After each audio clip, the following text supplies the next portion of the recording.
Nah, fungsi dari magnetisme itu sebenarnya apa sih kalau di dalam dunia psikologi dan psikoterapi? Apakah menggantikan hipnoterapi? Saya tidak mengatakan demikian. Justru mengiringi dan melengkapi. Jadi misalnya seseorang punya pikiran negatif. Karena pikiran negatifnya sudah lama, medan energinya jadi negatif dan menarik energi yang negatif dari luar. Sehingga mulai permanen di diri orang itu. Nah, ketika kita memberikan misalnya dengan konseling, dengan hipnoterapi, Bapak positif aja, Ibu positif aja, self talk-nya positif, sugestinya positif, fokus pada hal-hal yang diinginkan. Misalnya seperti itu. Nah, bagi si klien, di masa itu walaupun dia sudah mulai mengikuti ke arah yang positif, medan energi negatif yang tersisa itu seringkali memprovokasi lagi, terutama ketika seseorang dalam keadaan yang tidak baik, misalnya kebetulan lagi pas emosional, pas apa. Nah, energi yang negatif bisa memicu lagi gitu, kayak triggernya gitu, memicu lagi. Nah, fungsi dari magnetisme selain kita memberikan sugesti yang positif dengan hipnoterapi atau dengan konseling, dengan pendekatan psikologi lainnya, kita juga membersihkan medan energi yang terbentuk sebelumnya gitu. Yang tadi sudah nempel negatif itu yang akhirnya jadi seperti pingpong. Positif berpikir negatif, medan energi jadi negatif, medan energi negatif, orangnya jadi terpicu berpikir negatif. Terus orangnya semakin negatif, energinya semakin negatif lagi, energi yang semakin negatif memicu lagi orangnya semakin berpikir negatif. Ini kan pingpong namanya, bolak-balik terus seperti itu. Nah, untuk itu pola ini harus di-stop. Maka dari itu pikirannya secara psikologisnya dibenahi, berpikir yang benar, tapi si provokatornya itu medan energi yang negatif tadi harus di-stop juga itu. Dibersihkan dengan cara-cara tertentu untuk dibersihkan, minimal dinetralkan lagi, start dari nol. Maka dari itu orang yang terbiasa berpikir negatif tidak sesimpel itu start dari nol karena medan energinya masih negatif. Bahkan pakaian yang biasa dipakai aja masih merekam. Apalagi kalau orang itu menggunakan benda-benda tertentu yang secara natural memiliki kemampuan untuk merekam memori energi. Contohnya emas, perak, atau batu-batu mulia. Semua benda-benda yang bersifat mulia seperti permata, emas, perak, itu punya kemampuan yang tinggi untuk merekam medan energi. Apapun itu medan energinya. Nah, kalau sudah begitu, kalau sebelumnya itu negatif dan dia masih pakai benda itu, ya udah terjadi pingpong terus. Kadang-kadang positif, tapi kadang-kadang kabur. Loh, itu orang udah belajar NLP, tapi kok kadang-kadang kalau ini gini ya, misalnya seperti itu bisa terjadi seperti itu. Bukan NLP-nya yang salah, NLP-nya benar. Dan kalau dipertahankan konsisten terus dengan pikiran positif, ya akhirnya berubah juga. Tapi ibaratnya waktunya butuh perjuangan lama. Sebagaimana tadinya positif, dia jadi negatif, itu juga butuh proses. Walaupun prosesnya nggak disadari sebelumnya. Gitu. Jadi magnetisme itu sebetulnya adalah suatu, kalau di dalam terapi ya, kalau di dalam terapi adalah suatu teknik untuk membersihkan medan energi negatif, medan energi seseorang dari energi negatif, dan menggantinya dengan medan energi yang positif. Sehingga dengan itu, perubahan lebih mudah untuk dilakukan. Dan tentunya diiringi juga dengan kesadaran untuk menata self-talk-nya, sugesti positifnya, fokus pada hal-hal yang baik. Begitu. Oke, siap Mas Todi, makasih nih. Jadi tadi perlu di-highlight bahwa fungsi magnetisme ini bukan menggantikan hipno, tapi mengiringi ya, mendampingi gitu dan Melengkapi. tadi melengkapi. Oke, dan tadi pikiran negatif, perasaan negatif lama-lama menjadi medan energi dan medan energi ini semakin kuat maka menjadi medan magnet ya gitu ya, Mas Todi ya. Iya, jadi cara bekerjanya itu benar-benar kebalikannya hipnoterapi, tetapi Hmm. sama-sama berdampak, satu arah. Nah, boleh nggak digabungkan dengan hipnoterapi nih, Mas Dodi, magnetism ini? Oh ya jelas boleh, sangat boleh. Jadi kadang seseorang yang sedang relax, filter pikirannya terbuka. Ternyata bukan cuma filter pikirannya, tetapi penyaring energinya juga terbuka. Maka dari itu ada apa namanya, kalau di tradisi-tradisi tradisional gitu ya, di ilmu-ilmu tradisional, untuk memengaruhi orang supaya jatuh cinta dari jauh gitu. Itu dimantrainnya malam hari, dikirimi energi malam hari. Karena ketika seseorang sedang rileks atau sedang tidur, seseorang medan energinya lebih terbuka untuk dipengaruhi. Oke, siap Mas Dodi. Ini kita jawab dulu pertanyaannya sebelum Oke, dilanjut siap, ya siap. Mas Dodi ya. Ada Ini videonya nggak langsung apa, Pak Iwan nih senyumnya iya, tadi ini bengongin agak sekarang. betul agak jeda, mohon maaf nih Mas Dodi. Kenapa saya Nggak apa-apa, nggak apa-apa. Mas Dodi, ini saya bacain aja ya Mas Dodi, fokus ke suara saya aja. Mohon Iya. maaf. Dari Andriko, Mas Dodi izin bertanya, apakah tak kala berbicara tentang medan energi, ada irisannya dengan dunia supranatural, makhluk astral atau sejenisnya? Silakan Mas Dodi, yang ini dulu, satu dulu. Kalau medan energi itu secara natural siapapun punya gitu. Benda apapun ada. Hanya saja ketika kita membuka diri, itu kita bisa terakses dengan apapun gitu. Tapi kan kita ada caranya untuk menarik, saya hanya terhubung dengan energi positif yang saya kehendaki. Gitu. Siap ya. Kita lanjut Mas Dodi nih yang Mas Andiko kalau belum puas, nanti tanya lagi ya. Ini dari Mr. Dwi Batman. Mas Ya, Dodi, silakan. salam Batman. Praktek Salam. magnetisme untuk terapi apa yang paling efektif? Jadi Praktek dia itu magnetisme untuk terapi apa yang paling efektif? Matur nuwun. Ya. ya kalau bagi saya pribadi segala hal yang berhubungan dengan pikiran dan perasaan itu sangat terbantu dengan adanya magnetisme. Karena magnetisme itu membantu menarikkan atmosfer atau hawa yang positif. Jadi kalau kita ketemu orang ya, wah hawanya enak banget ya ini orang ya, kayaknya nyenengin banget. Apa kita misalnya ke dokter gitu. Kalau pas barusan ketemu ke dokter kita udah merasa penyakit kita hilang atau berkurang. Kalau orang bilang itu sugestinya gitu. Nggak cuma sugestinya, karena energi positif si dokter ini yang merasa biasa ngobatin orang, itu sudah tertransfer ke kita. Sehingga kita merasakan jauh lebih baik ketika ketemu dokter aja udah lebih baik, karena dia udah terbiasa ngobatin orang gitu. Misalnya seperti itu. Oke. Dari Mas Jul Fahmi, selamat sore Mas Dodi. Bagaimana teknik mengaktifkan energi dan menggunakan dalam hipnoterapi? Nah, kalau teknik itu nanti kan kalau salah-salah takutnya malah keliru gitu. Sebaiknya sih memang ikut kelas aja, belajar bersama. Itu kalau caranya ya. Siap. Nanti Mas Pak Jul ya, mudah-mudahan ada jodohnya ketemu Mas Dodi di kelas ya. Siap, atau nanti boleh kontak Japri juga ya. Dari Budian. Karena kalau keliru itu nanti malah energinya campur aduk, gak karu-karuan gitu. Oke, makasih Mas Dodi. Ini dari Budian ya, lanjut dulu ya Mas Dodi sebelum dilanjut. Batu cincin yang kita gunakan punya pengaruh kepada energi yang kita pancarkan. Gitu.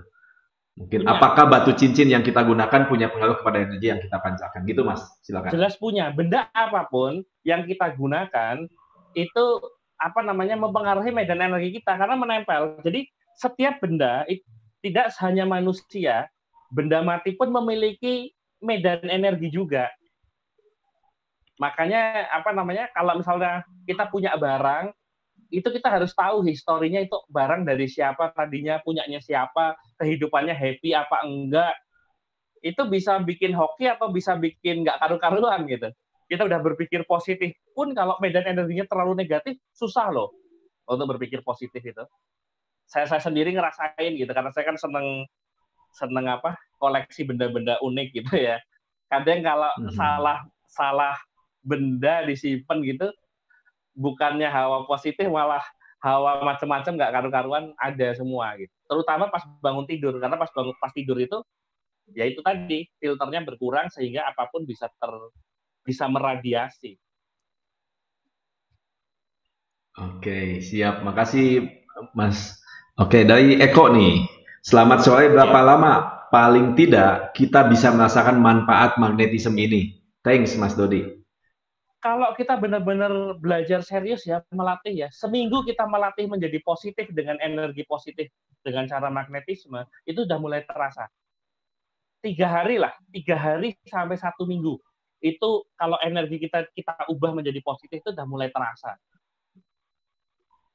Dan energi ini apa namanya sesuatu yang kayaknya nggak kelihatan, tapi dampaknya di kehidupan kita itu besar banget.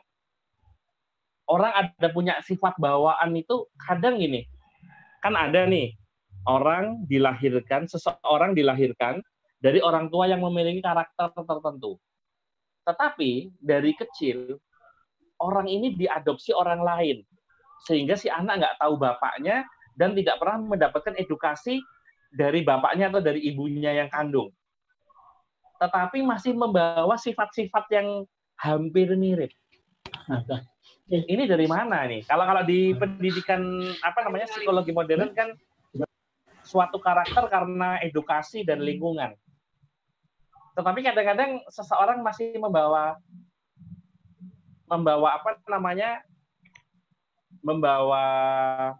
sifat tersebut.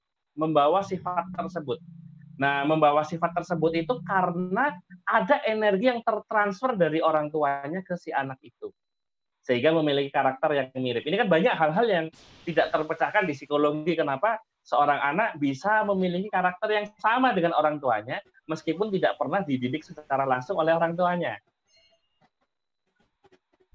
Jadi ada yang ketransfer dari si orang tua ke si anak. Oke, siap nih. Ya. Mas Dodi, ini dari saya dulu ya sebelum yang lain. Mas, kalau hipno misalnya kan berarti hipno kan dibenahi kan mindsetnya gitu ya. Mindset lah intinya ya, pikiran bawah sadar maupun bawah sadarnya. Kalau digabung dengan magnetisme, hasilnya gimana Mas? Apakah lebih cepat nggak? Gitu. Lebih cepat. Untuk perubahannya ya? Lebih cepat. Kan gini, hipnoterapi, halo? Ya, siap. Ya, hipnoterapi itu kan kita kan bekerja ke bawah sadar seseorang, mindset seseorang, membenahi mindset seseorang untuk menjadi positif gitu kan. Betul, Mas.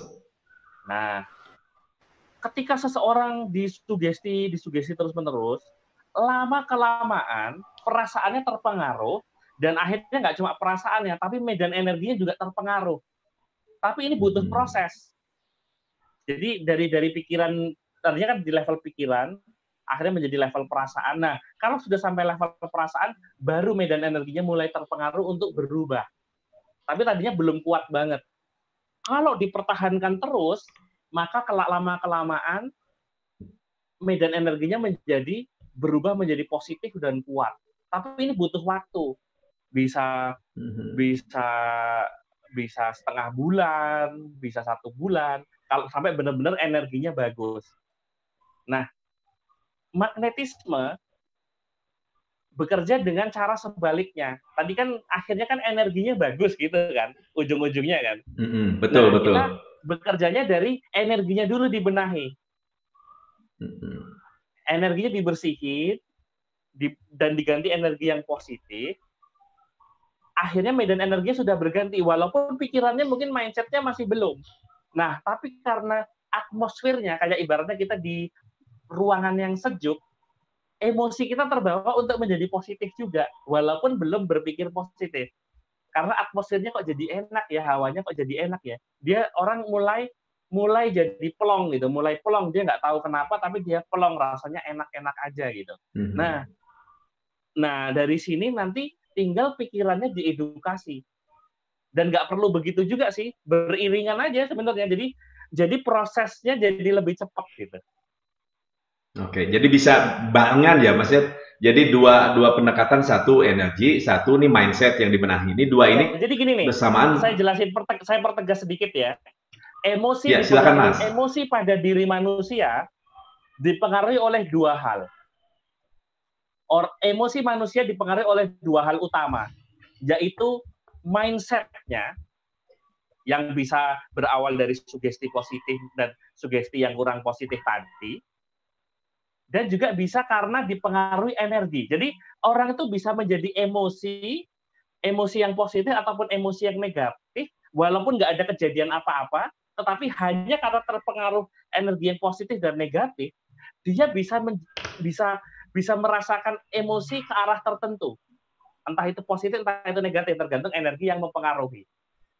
Walaupun nggak ada kejadian fisiknya, misalnya ada orang yang menyenangkan, ada orang yang nyebelin, ada orang yang baik, ataupun sebaliknya. Kalau kebetulan seseorang duduk di mana gitu, terus ternyata di situ atmosfernya nggak enak gitu, itu bisa bikin orang yang tadinya happy-happy saja menjadi bete. Sebaliknya, orang yang tadinya kurang happy terus ketemu orang temennya yang lagi happy banget gitu, atmosfer happy-nya si temen itu bisa menular ke orang lain.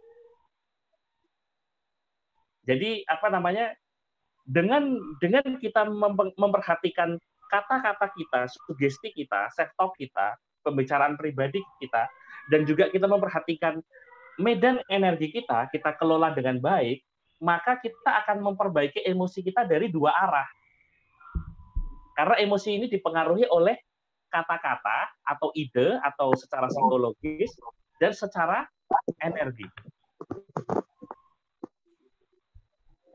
Oke, siap. Ya, dan Mas ini kita lanjut dulu nih, Mak. Ada penjelasan sedikit. Dan penjelasan dasarnya bukan cuma dari penelitian saya saja ya. Salah satu penasehat utama NGH, National Gate of Hypnosis, yaitu Ormond McGill, memang mengatakan ada dua cara dalam mempengaruhi bawah sadar. Yang pertama dengan pendekatan fisiologis. Dia pertama kali malah mengatakan pendekatan fisiologis yang pertama, yaitu menggunakan energi. Jadi energi itu sifatnya fisiologis, mempengaruhi fisik kita. Dan yang kedua adalah dengan pendekatan sugesti. Dan untuk hasil terbaik, kedua cara tersebut harus dikombinasikan. Karena dikombinasikan ini akan membuat kita menjadi master dalam menghipnosis gitu. Dijelaskan oleh Ormond McGill demikian. Nah, terus saya renungi, kenapa kok begitu? Ternyata karena sebenarnya ketika kita menggunakan hipnoterapi misalnya, kita itu menerapi seseorang dari satu sisi, yaitu psikologisnya. Padahal kalau psikologisnya berubah, selalu diikuti oleh sisi energinya. Nah, orang yang bekerja lebih fokus pada dunia, misalnya metafisika, dia lebih fokus pada sisi yang satunya, yaitu energinya. Ya efeknya juga sama, orangnya juga secara emosional juga berubah juga. Nah, kalau kita menggunakan pendekatan dari berbagai sisi, maka pendekatan itu menjadi lebih holistik gitu. Siap. Oke. Jadi ini. Oke, Mas, ini ada pertanyaan lagi ya? Iya. Sebentar. Saya bacain dulu ya. Ini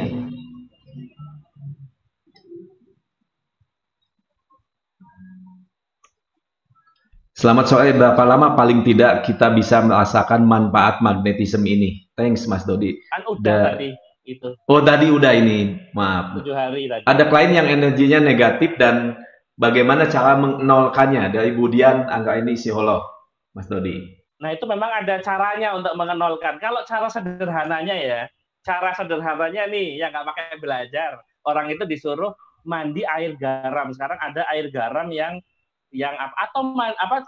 main berenang jangan berenang di laut selatan tapi ya. Mandi air laut atau mandi air garam itu secara efektif membersihkan energi negatif juga. Gitu. Kalau pakai teknik Jadi dulu kan sering nih ada adat kebiasaan termasuk di Sunda nih, kalau ada buang sial itu ke laut ya. Jadi sebenarnya itu buang energi negatif juga ya, Mas Dodi ya?